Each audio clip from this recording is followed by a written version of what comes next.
Hello student, ये 10th class का हमारा अगला वीडियो है। 10th क्लास में जो हम टॉपिक समझा रहे हैं वो न्यूट्रिशन इन ह्यूमन। कुछ बातें इसमें हमने समझा दी। क्या हमने समझा दिया है? हमने समझा दिया है कि मानव के शरीर में पाचन तंत्र, डाइजेस्टिव सिस्टम पाया जाता है। ये डाइजेस्टिव सिस्टम के भीतर ही भोजन का डाइजेशन होता है, पाचन होता है, पचित पदार्थ का अवशोषण होता है। जो नहीं पचता है वो शरीर के बाहर निकाल दिया जाता है। इतनी क्रिया हमारे पाचन तंत्र से संबंधित है। पाचन तंत्र में दो भाग हैं, एक आहार नाल है, एलिमेंट्री कैनाल, और एक पाचक ग्रंथियां हैं, डाइजेस्टिव ग्लैंड। इनके बारे में हमने पिछले वीडियो में समझा दिया है। ये एलिमेंट्री कैनाल बनी हुई है। इस एलिमेंट्री कैनाल का ये पहला भाग है, ये हमारा माउथ है। ये माउथ जिसमें खुलता है उसे हम बक्कल कैविटी कहते हैं। बक्कल कैविटी का संबंध एक नलिका से, इसे आसोफैगस कहते हैं। इसका संबंध एक थैली रूपी रचना से, इसे स्टमक कहते हैं। ये स्टमक जिस ट्यूब में खुला हुआ है वो ट्यूब काफ़ी लंबी है और बार बार कुंडलित है। हम इस ट्यूब को इंटेस्टाइन कहते हैं। ये इंटेस्टाइन सबसे लास्ट में एक छिद्र के रूप में हमारे बॉडी से बाहर खुली है, जिसे एनस कहते हैं। यानी माउथ से लेकर एनस तक फैली हुई हमारे बॉडी के अंदर कैविटी में स्थित इस नलिका रूपी रचना को आहार नाल या एलिमेंट्री कैनाल कहते हैं। इसी एलिमेंट्री कैनाल के द्वारा हम भोजन का डाइजेशन करते हैं। कैसे करते हैं हमने पढ़ाना शुरू किया। इस एलिमेंट्री कैनाल में हमने माउथ को डिटेल कर दिया पिछले वीडियो में, जिसमें हमने टीथ समझा दिया, टंग समझा दिया, सलाइवरी ग्लैंड समझा दिया, लार ग्रंथियां समझा दिया। आज हम जिस टॉपिक के बारे में बात करने जा रहे हैं वो स्टमक है। ये स्टमक है। जैसा तुम देख रहे हो कि इस स्टमक में हमारी आहार नाल का जो भाग खुला है वो आसोफैगस खुला हुआ है। जहां पर ये आसोफैगस स्टमक में खुला हुआ है, इनके बीच में एक ऐसे सिफनेक्टर लगा हुआ है। ये भोजन के आवागमन पर कंट्रोल रखता है। यानी आसोफैगस के भोजन को स्टमक में आने देता है, लेकिन स्टमक के भोजन को बैक करके फिर आसोफैगस में जाने से रोक देता है। अब भोजन हमारा इस स्टमक में आ गया। इस स्टमक में भोजन 1 से 6 घंटे तक रुकता है। तो 1 से 6 घंटे तक इस स्टमक में भोजन रह सकता है। यहां एप्रॉक्स है, ये कांस्टेंट हमने नहीं बताया। इस स्टमक के भीतर, ये स्टमक है, इस स्टमक के भीतर खाली जगह पाई जाती है। जैसे इस स्टमक के भीतर ये खाली जगह है, ये खाली जगह है, और ये स्टमक की दीवार है। इसी खाली जगह में भोजन भरा हुआ है। इस स्टमक की दीवार में ग्रंथियां हैं, ऐसी ग्लैंड्स हैं। ऐसी ग्लैंड्स एक नहीं है, करोड़ों की संख्या में, यानी इनकी संख्या करोड़ में है। ऐसी ग्रंथि को हम गैस्ट्रिक ग्लैंड कहते हैं। हिंदी में इसको जठर ग्रंथि कहते हैं। तो स्टमक के भीतरी दीवार में जठर ग्रंथि पाई जाती है। ये जठर ग्रंथि अपने अंदर से एक रस निकालती है। इस रस को गैस्ट्रिक जूस कहते हैं।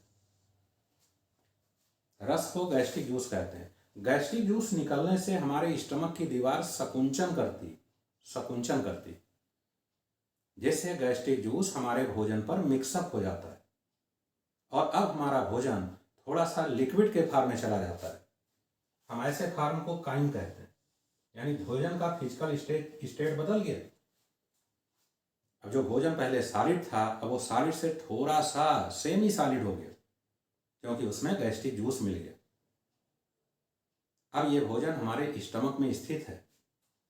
इस गैस्ट्रिक जूस में HCl होता है, हाइड्रोक्लोरिक एसिड, चिपचिपा पदार्थ म्यूकस होता है। इसमें एंजाइम होती है पेप्सिन। इसमें एंजाइम होती है थोड़ी सी गैस्ट्रिक लाइपेज। इसमें एंजाइम होती है रेनिन। ये जो तीनों लिखे हुए हैं एंजाइम्स हैं, ये हमारे गैस्ट्रिक जूस में पाए जाते हैं। गैस्ट्रिक जूस का जो pH होता है 1.5 होता है। यानी ये अत्यधिक अम्लीय, हाईली एसिडिक होता है। इसलिए भोजन का हमारा माध्यम अम्लीय हो जाता है। इससे बेनिफिट है, अगर भोजन के साथ कोई नुकसानदायक पैथोजेंस, माइक्रोब, सूक्ष्मजीवी भी हमारे स्टमक में पहुंच गए तो वो हाइड्रोलाइज हो जाएंगे, नष्ट हो जाएंगे, गल जाएंगे। इससे हम रोगों से सेफ रहेगा, हम रोगों से सुरक्षित रहेंगे, यानी पेट संबंधित रोग नहीं होंगे। ये फंक्शन है इस अम्लीयता का। और अम्लीयता का कारण क्या है? HCl का यही फंक्शन नहीं है। ये जो पेप्सिन एंजाइम गैस्ट्रिक जूस में पाई जाती है, जिस फार्म में निकलती है उस फार्म को पेप्सिनोजन कहते हैं। ये इनएक्टिव है, निष्क्रिय है, काम नहीं करती। ये रेनिन एंजाइम जिस फार्म में निकलती है उसे प्रोरेनिन कहते हैं। ये निष्क्रिय है, काम नहीं करती। इन दोनों एंजाइम को सक्रिय करना पड़ता है। पेप्सिनोजन को पेप्सिन में कन्वर्ट करना पड़ता है, प्रोरेनिन को रेनिन में कन्वर्ट करना पड़ता है। इस कन्वर्जन के लिए HCl की जरूरत है। तो HCl का यही फंक्शन है। HCl निष्क्रिय पेप्सिनोजन को पेप्सिन में बदल देता है, निष्क्रिय प्रोरेनिन को रेनिन में बदल देता है। अब पेप्सिन सक्रिय होकर काम करने लगी, रेनिन सक्रिय होकर काम करने लगा। ये HCl का फंक्शन है। क्या काम करेगी ये पेप्सिन? खाना जो खाते हो, भोजन जो खाते हो, उसमें प्रोटीन है। ये पेप्सिन इस प्रोटीन को छोटे छोटे मॉलिक्यूल में तोड़ देगी। जिसमें तोड़ देगी उसे हम पेप्टोन्स कहेंगे, जिसमें तोड़ देगी उसे हम प्रोटीएजेज कहेंगे। अब जो हमने फूड लिया है उस फूड में जो अधिकांश प्रोटीन है वो प्रोटीन स्मॉल मॉलिक्यूल में टूट गई। यानी एक तरीके से प्रोटीन का थोड़ा सा डाइजेशन हो गया। ऐसे हम दूध पीते हैं, भोजन में दूध लेते हैं, छोटे बच्चे अक्सर दूध लेते हैं। इस दूध में केसीन प्रोटीन होती है, इसीलिए दूध का रंग सफेद होता है। केसीन प्रोटीन को पचाने का काम ये रेनिन करती। रेनिन क्या करती है? इस केसीन को पैरा कैसीन में बदल देती। पैरा कैसीन में बदलने पर दूध सॉलिड हो जाता है, ठोस हो जाता है।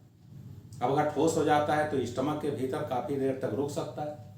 अब इस पैरा कैसीन का प्रोटीन पाचक एंजाइम पाचन कर देगी, इसलिए दूध का पाचन आसानी से हो जाएगा। अगर ये रेनिन नहीं होती है तो दूध का पाचन आसानी से नहीं होता। इसीलिए बच्चे जो दूध पीते हैं उस दूध को स्टमक में रोकने के लिए रेनिन एंजाइम की आवश्यकता होती है। बच्चों में रेनिन एंजाइम प्रचुर मात्रा में निकलती। इस तरीके से स्टमक के भीतर अब भोजन का पार्शियली आंशिक पाचन हो गया। प्रोटीन पच गई, थोड़ी बहुत गैस्ट्रिक लाइपेज इसमें है, थोड़ा बहुत फैट पच गया। लेकिन फैट का अच्छा पाचन यहाँ नहीं होता है, यहाँ पर कार्बोहाइड्रेट का पाचन नहीं होता है। अब भोजन जिस फार्म में चला गया उसे कहीं। अब क्या होता है? इस स्टमक का संबंध इस आंत से होता है, इंटेस्टाइन से होता है। इस स्टमक और इंटेस्टाइन के बीच में यहाँ सिफनेक्टर पाया जाता है। यह सिफनेक्टर लगा हुआ है, वाल्व लगा हुआ है। जब स्टमक कॉन्स्ट्रक्शन करता है, संकुचन करता है, तो यहाँ पर भरा हुआ फूड जो काइन के फार्म में है वो छोटे छोटे पार्ट के रूप में अब इंटेस्टाइन में गिरता है। यानी यह फूड इंटेस्टाइन के भीतर ट्रांसफर हो जाता है। इंटेस्टाइन के भीतर ये भोजन का पूर्ण डाइजेशन होता है, कंप्लीट पाचन होता है। ये कंप्लीट डाइजेशन इस इंटेस्टाइन के भीतर कैसे होता है, इसको इंटेस्टाइन कैसे सुविधा देती है, पचा हुआ भोजन कैसे अब्जॉर्ब होता है, हमारे बॉडी के इबरी सेल तक कैसे पहुंचता है, और जो पचता नहीं हो हमारे बॉडी से बाहर त्याग दिया जाता है, इन सब बातों को हम समझाएंगे अपने अगले वीडियो में। हमारे वीडियो को क्रमबद्ध करके देखते रहोगे एक के बाद एक, जिससे नॉलेज तुमको पूर्ण रूप से प्राप्त होती रहेगी और 10th क्लास के बोर्ड के परीक्षा में अच्छे मार्क प्राप्त करोगे। इन वीडियो को एक दूसरे को शेयर करोगे, हमारे चैनल को लाइक भी करोगे और सब्सक्राइब भी करोगे। हम ऐसे ही वीडियो तुम्हें देते रहेंगे, आसानी से पढ़ करके बढ़िया मार्क पा सकते हो। Thank you.